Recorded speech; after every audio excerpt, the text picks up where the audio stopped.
Hello world, it is Wednesday, August 12th. A beautiful day in Defiance. A little less humid, kind of overcast a little bit, but a nice day. Mariel and Matt are visiting us while I'm on vacation, and Mariel and I went for a run this morning. It was pretty nice. The humidity had taken a break, so it was a much more pleasurable run than I did on Monday morning. Today's devotional is entitled Elementary, and it's written by Donna Shaper. And Donna bases her devotion on part of verse from Matthew 10, verse 14, New International Version. Shake the dust off your feet. And Donna writes, I was having a tiresome conversation with a rising second grader, my grandson, about the 4 elements. He told me they were earth, air, fire, and ice. I told him that they were earth, air, fire, and water, and that ice was a derivative of water. He hauled out the Disney movie Frozen and added it to his evidence.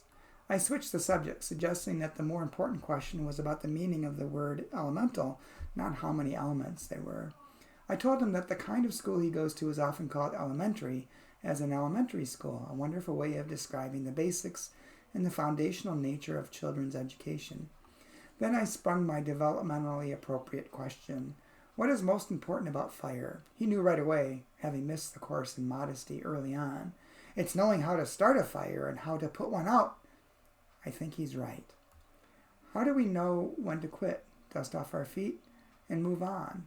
Or to hang in there and plant our dusty feet on the earth and start singing, We Shall Not Be Moved?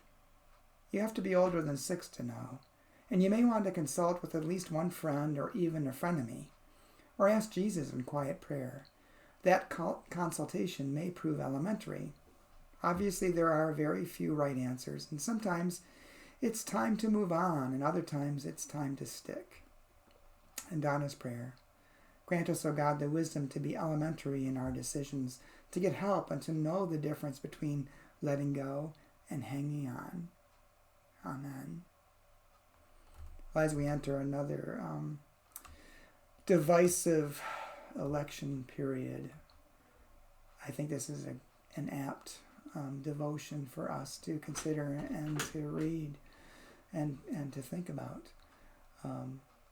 because it's so easy to just stand our ground, and when we tend to stand our ground, we tend to stop listening to people.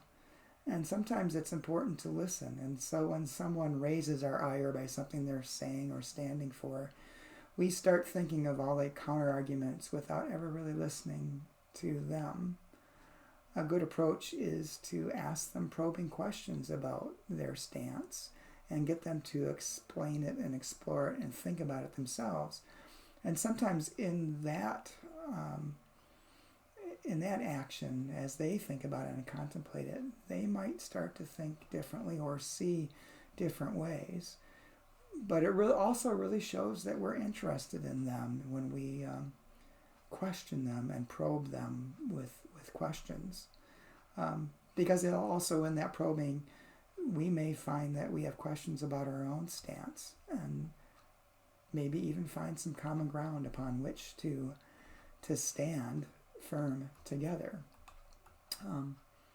Sometimes, though, there are things on which we just need to stand our ground and say no. The mistreatment of other people, whether because of their skin, their sexual identity, or whatever. If someone's being mean or disruptive or disrespectful or not treating them with human dignity, then that's ground upon which we need to stand firm. But it's tough. So I hope as you go through the day and you come across different opportunities, times in which you feel challenged, ask some probing questions, engage in conversation, and see where it might lead. Hope you have a good day, and I'll talk to you again tomorrow.